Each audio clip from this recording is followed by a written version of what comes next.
And in this video, I'm going to talk about how can you add your WhatsApp messages to favorite. So without any further ado, let's dive right into this exciting video.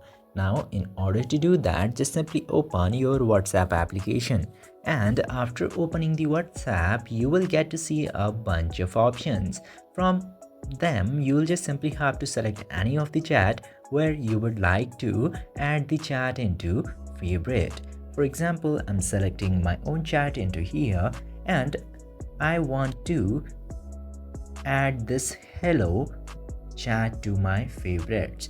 Now in order to do that, just simply select the chat, and after selecting, you will get this star icon into the middle of your top middle of your phone. Just simply tap into this star icon and the message will successfully be added to favorite. Now if you want to remove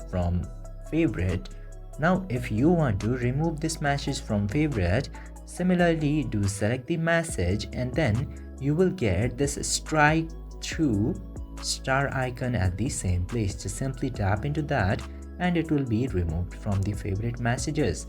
This way you can easily add or remove your messages into favorite in WhatsApp. I hope this video helped you. If yes, don't forget to like, share and subscribe.